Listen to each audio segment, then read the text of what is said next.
So, Christian, as we see, the journey, the passenger journey becomes more and more digitized. And could you tell us some maybe most significant moments when a passenger goes digital? Before talking about digital, Alexei, maybe I would like to talk about the 5 key moments we see in a passenger journey. Yeah. The first one being when the passenger is wondering, where am I going to go?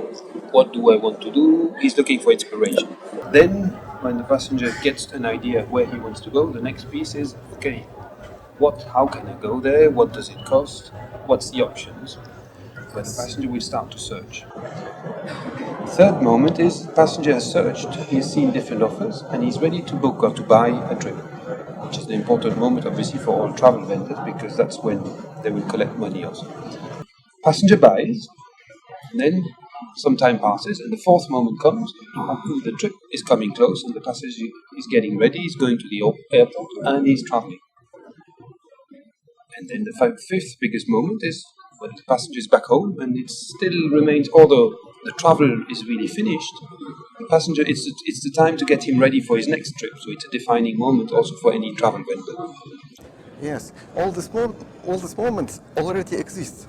So the question is how to make them work effective, so that the airline or maybe airport or all these providers of these services could use it more and more effective. Yes, I agree, Alexei. Indeed, these phases are natural parts of a travel journey. Now, the digital world brings a big opportunity to connect the moments better, and to connect also, because at those moments different travel vendors or travel providers will interact with the passenger to also connect all those vendors as an ecosystem. Because when I search, or when travelers search, they will search with travel agencies, with meta searchers, with Google, with Facebook, with social reviews. So this is a very wide world.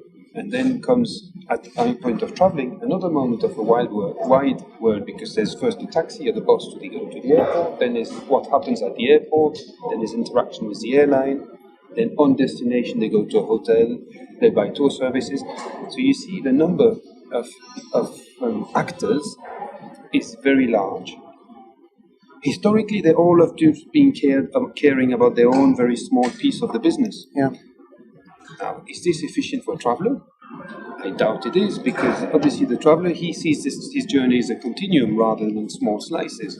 Yeah. So the real big improvement for travelers is how can you deliver as an ecosystem this continuum, meaning how does the ecosystem of travel vendors organize itself to share the data, to collaborate, to better service the traveler. Yeah, and we see websites. Then the process goes to mobile applications. Then now we talk about possible use of chat box. Yes. And maybe it will go to personal digital assistant like Siri, who will make all the details of process, and I communicate with just one digital person who answers all my questions. Totally right. The channels of interaction is getting much more. The technologies to interact with the traveler is getting much more varied. I would even add a fifth one, or virtual reality, which on destination is more a good service. You look at your mobile phone and it gives you lots of enriched information about the context around you. So really the ways of interacting with the traveler through technology is getting richer and wider and offers new possibilities. Okay. And I think that another question is so that all these services were not annoying, because if you see all the chatbot, how can I help you? How can I help you? Then maybe for user it's not very pleasant. So, if I understand right the question, yes, the channel. I mean, we need to design the technology so it is relevant and useful, but not invasive. Yep. And we need also to design the technology so that it asks for permission to use the data of the traveler, because sometimes I don't want to be marketed things to. So probably I want to say, yes, this is of interest to me, or no, don't come with this to me. And I think that it's very interesting.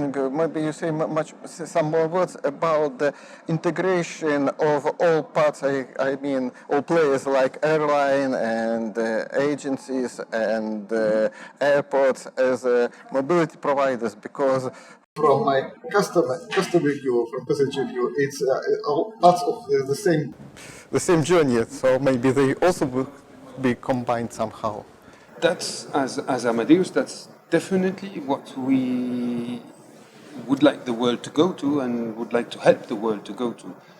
There is a bit of a business obstacle to overcome, is for all these players to see themselves as adding value to each other rather than competing with each other. Yeah. And once you overcome that idea, it's about how you enable it. To enable that, you obviously need technology behind to share the data across the different vendors, and that's actually the core business of Amadeus. That's where we want to help to help deliver memorable journeys to the travelers. Yeah. So that's the role of Amadeus as a technology provider. Absolutely. Okay. Absolutely, Alexei.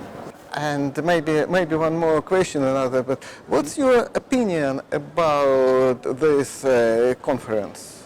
Just a few words. The first thing I would say, which is very rich, is it gathers actors from different sectors, in particular a lot of airports and airlines, but also technology and some hotels, I think. So it is looking into that ecosystem perspective. Yep. That's pretty rich from that perspective. The other point I've enjoyed quite a lot this morning is that there is a clear view about, to get there we need to transform the way we do things. And this is a reality, and it's good it's spoken about, because it's the difficult piece is not the technology but the transformation. Yes. Okay, thank you. Thank you, Alexei. Thank you.